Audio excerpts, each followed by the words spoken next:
সুস্বাগতম। আমি সুকুমার দেবনাথ আপনাদের আজকের দিন ইউটিউবে স্বাগত জানাচ্ছি। দেখছি একটা জিনিস খুব পরিষ্কার, সেটা হচ্ছে যে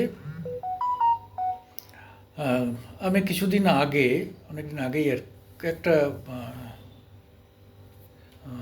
ভিডিও করেছিলাম ইউটিউবে। তাতে যা যা বলছিলাম আজকে দেখলাম যে সেটা আরও একটা ভিডিও করেছে এবং সেটা খুব ইলাবোরেটলি করেছে এবং আমি ভালো করে লক্ষ্য রাখলাম এবং দেখলাম। আমি এখনও মনে করি যে বাংলাদেশের 70% মানুষ এখনও ভারতের বন্ধু। কারণ হচ্ছে ভারত থেকে তারা সমস্ত সাহায্য পায় এবং চায়। ভারতের সঙ্গে সম্পর্ক ভালো থাকলে শুধু যে এখানে ডাক্তার দেখাতে আসে এটা তো একটা পার্ট।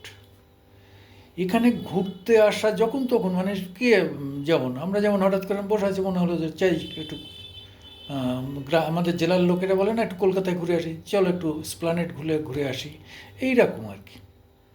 তো এখানে শুধু একটা পাসপোর্ট করে রাখতে পারলে মানে ভিসা টিসা তো খুব সহজ ছিল। হয়তো হাসিনা থাকলে এতদিন ভিসাটাও উঠে যেত, যে শুধু পাসপোর্ট থাকলেই যাতায়াত করতে পারতো বেনাপোল, হিলি টিলি এসব জায়গা থেকে। তা সেটা হলো না। হলো না তার একটাই কারণ হচ্ছে যে ওই আবার বললাম রয়ের যে ইনপুট, হ্যাঁ, আমাদের যে গোয়েন্দা সংস্থা, টপ সংস্থা, তার যে ইনপুট মানে তার যে পরামর্শ, আগাম যে সংবাদ, সেটা 75-এ হাসিনার বাবা বঙ্গবন্ধু শেখ মুজিবুর রহমানও মানেননি। তিনি বিশ্বাসই করতে পারেননি যে তাকে তারই সেনারা মেরে দেবে। এতটা তিনি বাংলার মানুষকে, বাঙালিদের ভালোবেসেছিলেন। কিন্তু এই কথাই বলে না যে ওই শাকের মধ্যেই কিন্তু পোকা থাকে, আর কিসের মধ্যে ভূত থাকে। যাই হোক, সেটা ঘটে গেল। 5th আগস্টের আগে যে কোটা আন্দোলনকে আস্তে আস্তে আমেরিকার টাকায় কনভার্টেড হয়ে অ্যান্টি হাসিনা আন্দোলনে রূপান্তরিত হলো, এই যে খ্রিশ্চানদের টাকায় আর কি,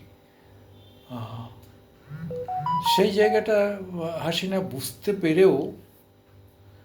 পেরেছিলেন।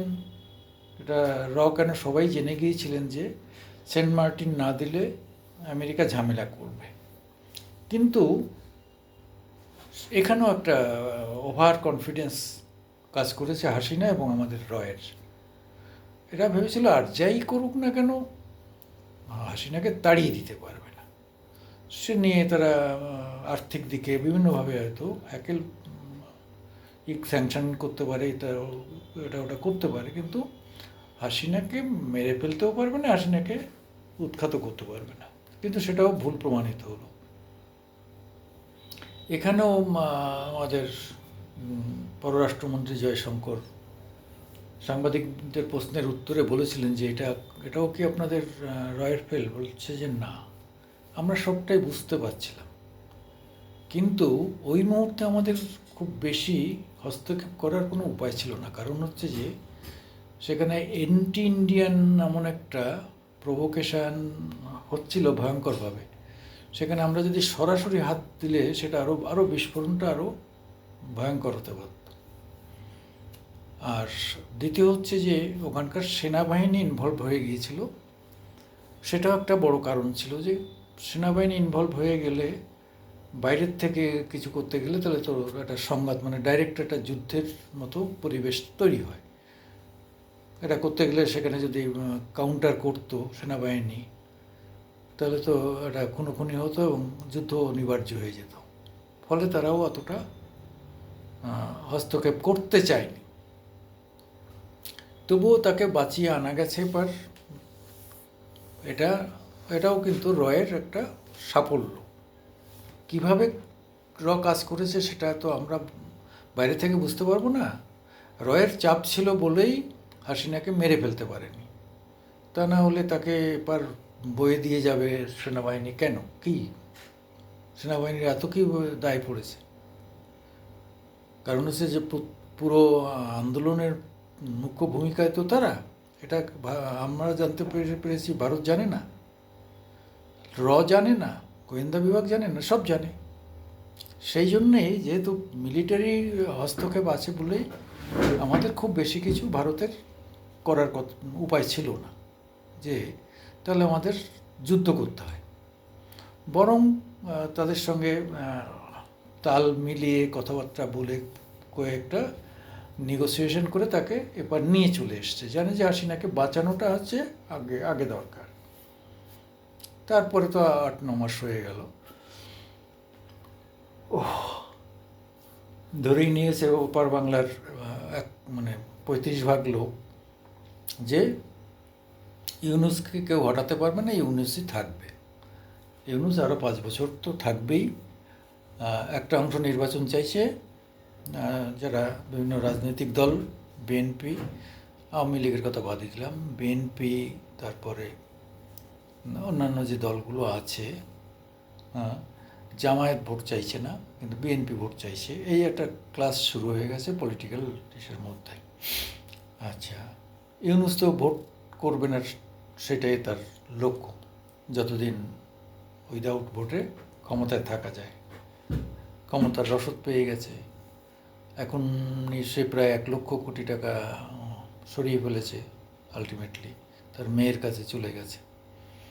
ফলে ও চাইছে যে আরও যদি 5 বছর থাকে আরও অন্তত 1,00,000 কোটি টাকা নিয়ে যাবো। লোকটা তো টাকার পিচাস, টাকা টাকা টাকা, এই টাকা ছাড়া আর কিছু চেনে না।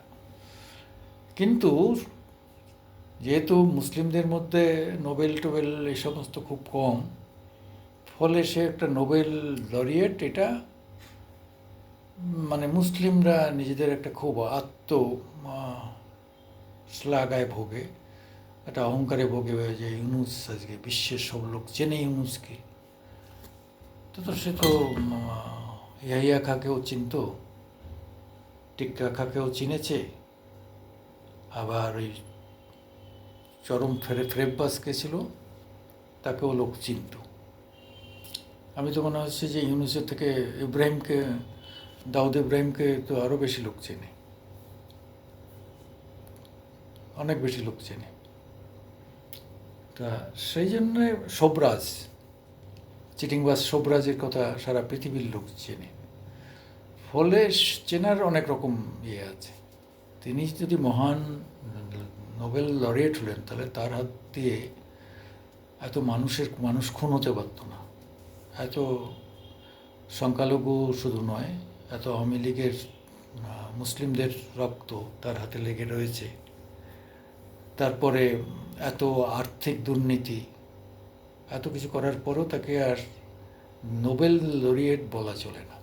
সেটা তো আপনারা দেখছেন যে আমেরিকাতে যে সমস্ত ভারতীয়রা আছেন, শিক্ষক, অধ্যাপক বা বড় বড় ব্যবসায়ী, তারা তো ইউনুসকে গাল দিচ্ছে। কেন গাল দিচ্ছে? তারা তো জানে যে লোকটা ভালো না। হাসিনা একজন রাজনীতিবিদ, একটা রাজনৈতিক নেতা। তার বলা, কওয়া, চলা সব কিছুর মধ্যে যে আভিজাত্য আছে, রাজনীতি আছে, এই লোকটার মধ্যে তো তা নেই। স্যাবলামি করে বলছে যে এই ছেলেরা আমাকে এনেছে, তাকে নিয়ে দেখাচ্ছে হিজবুত তাহরীর একজন নাম করা সন্ত্রাসী, যাদের নাম আন্তর্জাতিক ক্ষেত্রে সন্ত্রাসী হিসাবে রেজিস্টার্ড, তাকে নিয়ে দেখাচ্ছে। লোকটা আসলে ক্ষমতার লোভেও পা চাটতেও পারে, আবার গলায় ছুরি মারতেও পারে, এরকম একটা অবস্থা। যাই হোক, যেটা বলতে চাইছিলাম, তাহলে কি আমরা বুঝে নেব যে হাত তুলে দিয়েছে, চুপ করে আছে? না। প্রথম পদক্ষেপই হলো, দেখলেন তো যে বিমস্টেকে হাত মিলালো, তার 48 ঘন্টার মধ্যে এসে সমস্ত রাস্তা বন্ধ হয়ে গেল। 2,000 কোটি টাকা ব্যবসা বন্ধ, টোটাল 5,500 কোটি টাকার মাল নষ্ট হয়ে গেল। তাহলে এবার বেনাপোল বন্ধ, হিলি সব বন্ধ, সব সেন্টার বন্ধ, খাবার দাবার যাতায়াত বন্ধ হয়ে গেল, তাহলে ব্যবসা বন্ধ। যারা গার্মেন্টসে 1 নম্বর, তারা এখন মাল পাঠানোর রাস্তা খুঁজে পাচ্ছে না। এই যে বড় ধাক্কা, এই ধাক্কায় কী হবে, যে 35% মানে ভয়ঙ্কর ভারত বিরোধী ছিল, এদের মধ্যে আবার ভাঙন হবে। এদের এই কট্টরদের মধ্যে ভাঙন হবে, কেন এদের অনেকেরই স্বার্থে আঘাত লাগছে। আমি তো বললাম, আর জুলাইতে বৃষ্টিটা শুরু হয়ে গেলে খেল খতম, বাংলাদেশ শেষ। কিচ্ছু করতে হবে না, যুদ্ধ বিগ্রহ কোনো কিচ্ছুর দরকার নেই, শুধু নাগাড়ে বৃষ্টি হতে দাও। 5-7-10 দিন বৃষ্টি হয়ে যাওয়ার পরে ব্যাস, বাংলাদেশ একদম শেষ। তাদের খাদ্য তো সব শেষ হয়ে যাবে, তখন কী অবস্থা হয় সেটা দেখো। এই বাকি যারা আছে ভারত বিরোধী, এই সবার অবস্থাটা কী হয় দেখো। থাকবে 5-10% থাকবে, আর সব সারেন্ডার করবে। এবং তারপরে হাঁটতে হাঁটতে হাসিনা হেঁটে হেঁটে চলে যাবে ভারতে, তার নিজের দেশে হেঁটে হেঁটে চলে যাবে। রাস্তা আজকে ভারতের মানে ঢাকার রাস্তায় দেখছো যে ভয়ঙ্করভাবে যারা ওই ছাত্ররা বেরোচ্ছে না, এই সব ছাত্ররা সব উল্টে যাবে। আর সাধারণ মানুষ যখন নেমে পড়বে না, এই ছাত্রদের মধ্যে একটা গ্রুপ হাসিনাকে সমর্থন করবে, বাকিদের পিটিয়ে মেরে আত্মরা করে দেশ ছাড়া করে দেবে, এলাকা ছাড়া করে দেবে। আমি বলছি, দায়িত্ব নিয়ে বলছি, যে হাঁটতে হাঁটতে হাসিনা আগামী 3 মাসের মধ্যে ভারতে ফিরে যাবে, বাংলাদেশে ফিরে যাবে। আর নির্বাচন এখন করার কোনো ব্যাপারই নেই। হাসিনাই প্রধানমন্ত্রী আছেন, থাকবেন। আমি প্রথম দিন থেকে বলছি, আজকেও বলছি, আগামী দিনেও বলছি, নির্বাচন নয়, হাসিনা প্রধানমন্ত্রী হিসাবেই বাংলাদেশে ব্যাক করবে, ব্যাক করবে, ব্যাক করবে। হ্যাঁ, আপনারা সবাই ভালো থাকবেন। নমস্কার, সত শ্রী অকাল, আদাব। আমার আজকের দিন ইউটিউবে আপনাদের স্বাগত। আপনাদের একটু সাপোর্ট চাই, সাবস্ক্রাইব করুন প্লিজ, প্লিজ, প্লিজ।